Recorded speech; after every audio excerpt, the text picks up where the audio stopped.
Andrew Sendejo joining us now on the Buyers Barricades guest line. Of course, played at Smithson Valley at Rice in the NFL for a long time, including a good bit of time with the Minnesota Vikings. Andrew, what's your day like, man? You doing all right? Oh man, I'm doing great. It's nice and hot outside. But yeah, it's another beautiful Texas day. Beautiful Texas day, hot and humid. That's for sure. Andrew, I got to ask you though about the drama. You played with both of these guys, been in the locker room with Dalvin Cook and Stephon Diggs. First of all, just what kind of folks are they? What kind of people are they? They're good guys. Obviously, anytime these offensive players start to create a little drama, obviously everyone's like, oh, typical receiver, blah, blah, blah. But I've been with those guys in the locker room before. They're good dudes. They're team first. Like, they're just like all the rest of the guys. They just want to win.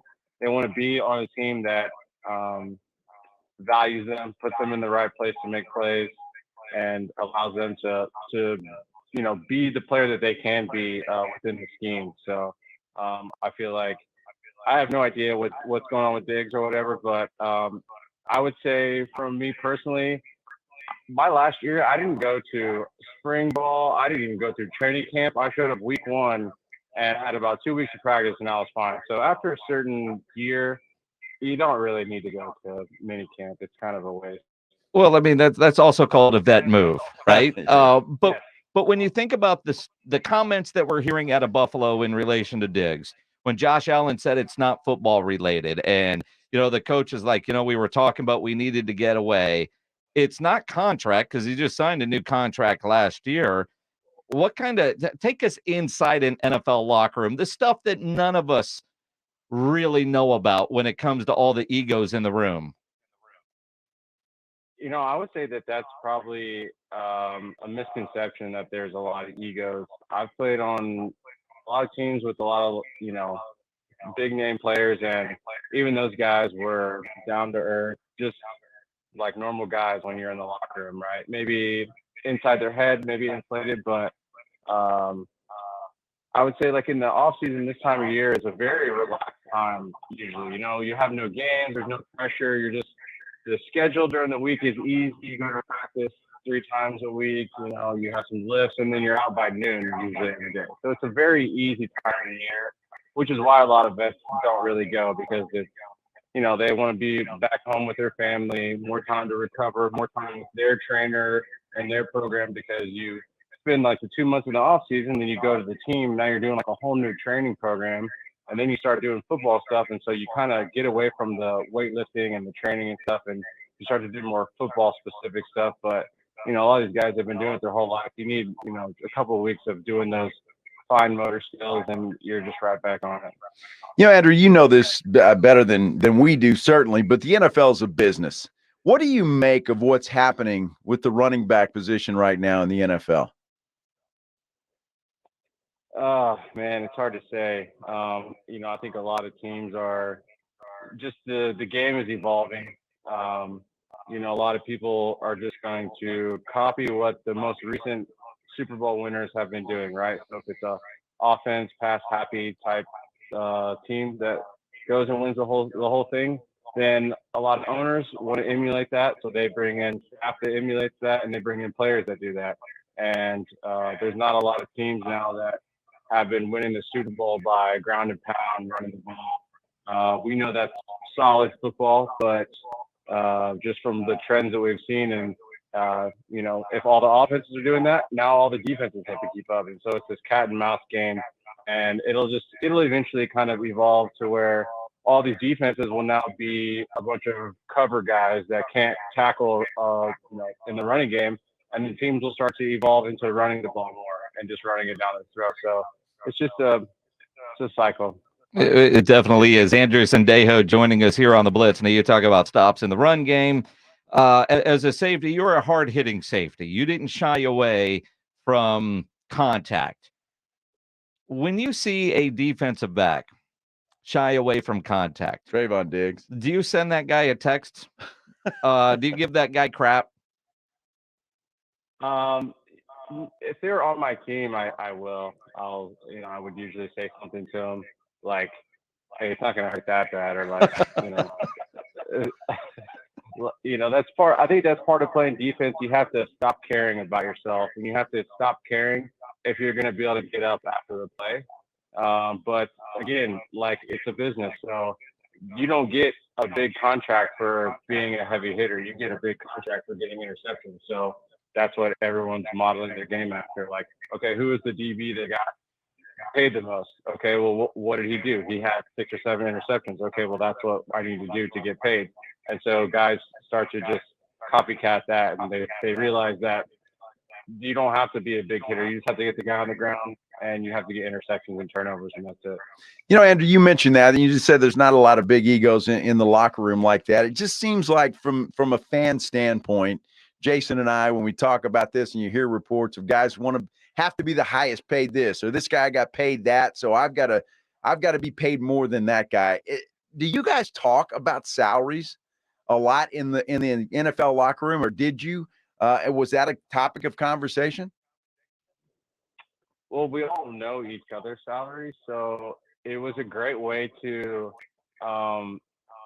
sometimes make fun of each other. If someone was being cheap, we would say like, okay, well, I know how much money you make every week, so or vice versa. If someone was maybe flexing a little too hard, you'd say like, hey, I know how much money you make. Like you don't have it like that. So I think a lot of times too, the agents get involved, and your agent is supposed to be the bad guy, right? So the agent is supposed to be the guy that's asking for way more than you probably would ask, because he's incentivized by getting a percent of what you make, right? So a lot of times it comes out in the media like so and so wants more money, but it's really the agent that's asking for more money, and a lot of times the player probably agrees with the agent. The point is to maximize your longevity there. I think a lot of the times the players would probably take a little bit less. They're just letting the agent kind of do the work and try to maximize it. Andrew Sendejo here on the Blitz. So, out of curiosity, when you think about it, most of the guys in the NFL, I mean, nobody's broke, but you have about 10 guys in a locker room that are probably never going to have to work again. Then you got another 10 or 15. If they're smart with their money, they're going to be okay. And then the rest of them are going to have to get jobs when their careers are over. Most don't get 12 years like you did. So when you got the guys that are on that lower half trying to keep up with the guys on the upper half, do you get that a lot? Do you see that a lot? Like everybody's trying to keep up with the Joneses. I might make $2 million, but I'm hanging out with a guy making 10, so I have to have what he has. I think that there's probably a little of that goes on for sure. And I think it might not necessarily be trying to keep up, but it might be just rewarding themselves for finally having the income to get a couple of things that they've always wanted, to have some nice things, whether that's for family, for themselves. But there's probably definitely some guys that they portray themselves as if they have more income than they do, which is interesting to me because all of our salaries were public, so you can only everyone knows how much you make. It's kind of a weird deal, actually. Well, and we all know what you make, but at the same time, we don't know what your agent's getting and how much you're paying in taxes. What you're making and your take home are so very, very different. Correct. Yeah, I actually wish that the public salary was something that was also went to like all the Instagram models and everybody else like out there on the internet that flex. I wish that their salaries were also public. But yeah, there's obviously the salary that gets posted on the internet. There's off-field money and endorsements and all the marketing stuff. And then obviously after taxes, then your agent takes home. Like obviously you have to pay to live. You have other expenses. So yeah, a lot of people will see that number and say like, "Oh, you have that much money," but that's not actually the case. You could chop that up quite a bit.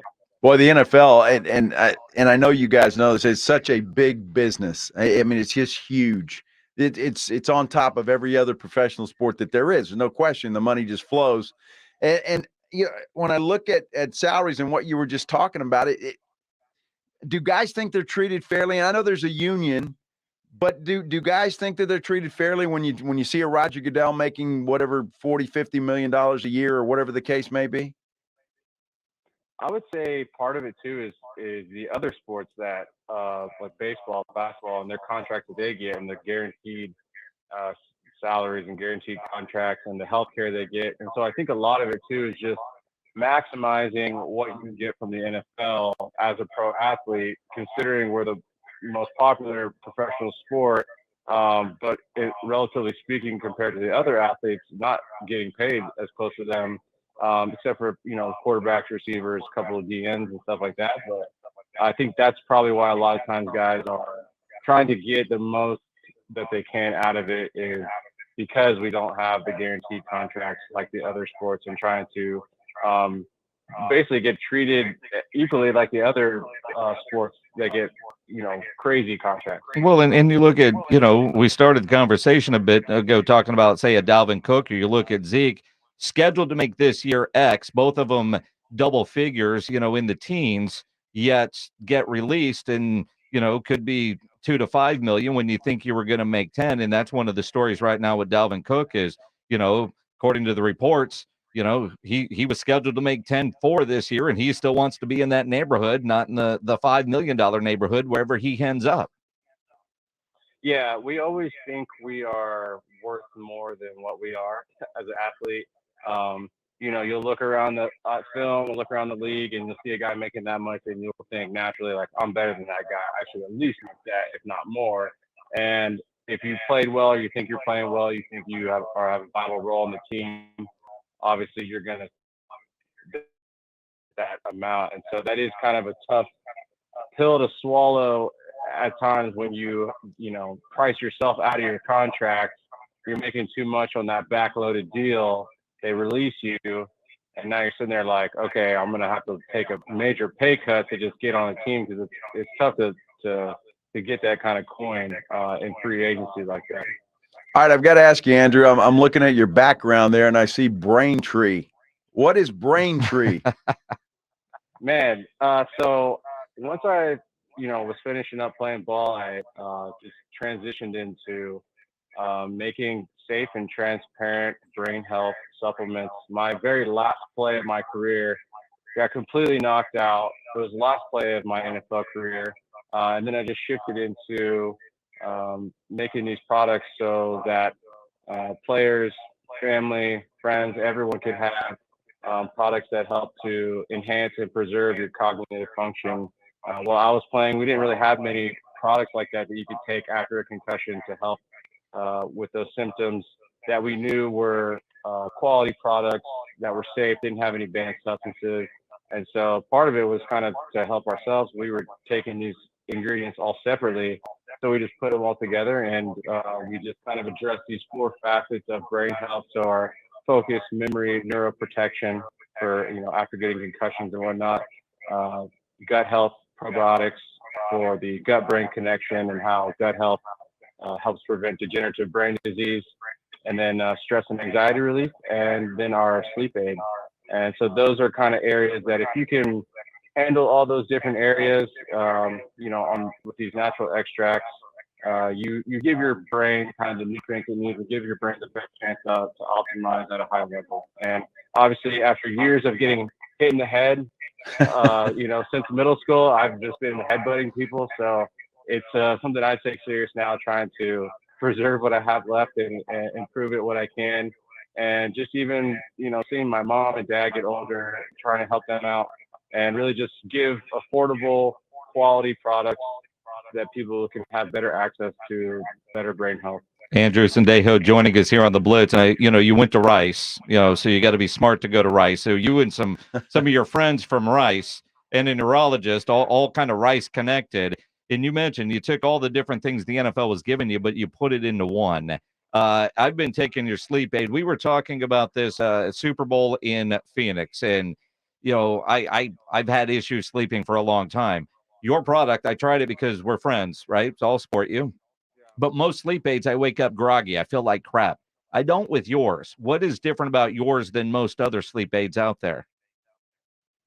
I would say a lot of them probably have something in it that's more sedative that will last too long in your system, whereas ours is we have a tart cherry extract, which helps you release your natural melatonin. lemon balm extract, lavender extract, and then we have the proper dose of melatonin. A lot of melatonin supplements are way overdosed, and so that can affect that. But like I said, we have a neurologist on our medical consulting team that helps us formulate everything backed by studies. So we just took all the ingredients that were backed by clinical studies and used the right ratios and made these formulas that we are very proud of, and we know that they work, and we've had great reviews like yours. And I know I take them. I've been taking them for years, just separately. I just finally put them all together. I mean, at some points, I feel like I was just selfishly making it for myself, but I knew they worked and I knew that they were quality. So I'm just trying to help. Trying to help, and that's what you're doing. BrainTreeNutrition.com is the website. Trust me, that sleep aid is phenomenal. Andrew Sendejo, I can't believe you're actually done playing, right?